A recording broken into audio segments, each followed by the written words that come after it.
Hi everyone, if you have a question, raise your hand and we'll come to you. There's one eagle on there. We'll kick off with John from the Mirror. Hello, Mikel. Hi. What a satisfying day. It was an incredibly impressive victory, and then Eberechi, I mean, what a story. Well, a great day. I enjoy every minute of it, from the preparation. Since the moment that the players come back from international duty, I sense a feeling that they wanted to be together again, that they were ready for a fight, they were ready for a big week, and the preparation was top. Then you have to deliver it, obviously, with the energy that our people brought to the stadium. It makes a huge difference. I think individually the players were exceptional from the minute one. We were super dominant in almost every phase of the play. So, yeah, a day to remember. You don't win a derby 4-1 every time, and hopefully we made a lot of Arsenal supporters very proud and happy. Could you sense that Eze really wanted to kind of almost own this occasion? Because, I mean, that's all Spurs rivalry reached sort of cream levels in the summer, but he's kind of stated performance in those goals. Things happen for a reason, and after the international duty, he had 2 days off, and after 1 day, he wanted to train. And he wanted to improve, and he wanted to do extra practice. And he was asking me questions about this and that. And when a player has such a talent and his desire is at that level, then these things happen. And he fully deserved that. I'm so happy for him, because since the day that he came, he brought something else to the team. Certain joy, certain aura that this team needed. And now hopefully will give him a lot of confidence to him and the team that in any moment he can win us a game. And that's the ability that he has, and he certainly needs to fulfill that talent. Tom, Football London. Hi, Mikel. It's felt like one of Leo's best performances as well, and with so much noise and talk around him in the summer, and then taking a game like that by the scruff of the neck, it really felt like he took things to a new level.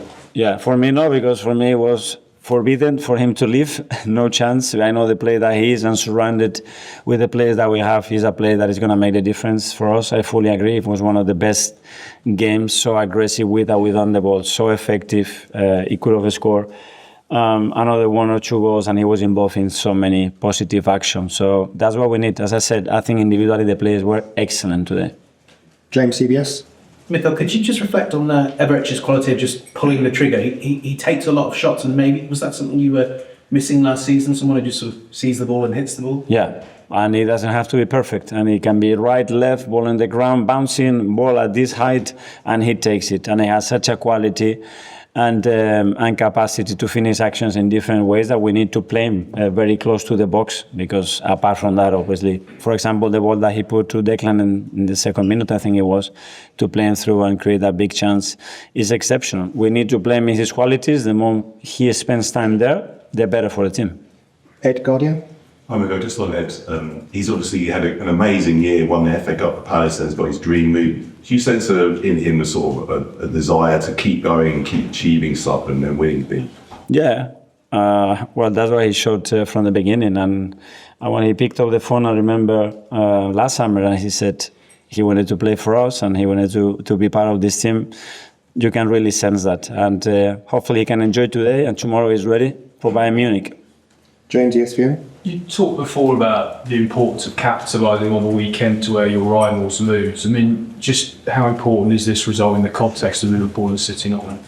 Yeah, and especially after the Sunderland game, that at the end we lost 2 points in the last kick of the game, basically. And we went to the international break with that bitter feeling, because we didn't concede any goals, and we had 10 straight wins, and we wanted to get back to earning that momentum again, and the London derby and today's performance, it's a good start. 6 points clear. What does that mean? In this league, not much. That we are doing really well, that we've been really consistent, and that's it. I mean, when you look at the results, whether they win or lose, the difference in the scoreline and actually what happens in games is really small. We know that we need players back immediately today. We got Noni back on the pitch, which is great, but we're still missing a lot of important players, and we're going to need all of them. The good news is we lose Big Gabi, which for us is a massive blow, and Piero comes in, and I think he was fantastic from the beginning. David from the Gazzetta dello Sport. Hi. When you look at the team and you look at the performances you guys are continuing putting on, what are you most happy about? What do you think is making the difference between you and the rest of the group so far? Well, I don't know. From looking at our team, it's the application, it's the energy, it's the desire to be the best version of themselves every single day. That's what I sense. And sometimes we are better, and some other times not that good. But the willingness and the desire to win and be there, it's without a question for me the biggest attribute for this team. Finally, from Frida from Aftonbladet. Interesting movement from Mikel Merino on the pitch. How important was his performance today?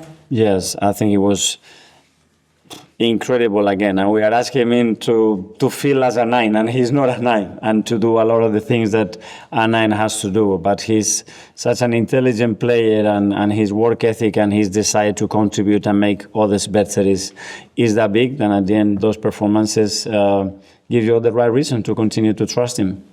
And finally, again, from Miguel from Independent. Just on Mikel Merino, do you get irritated when he's described as defensive, given that? I don't know. A defensive 9. Okay, Bob. Thanks a lot. Thank you.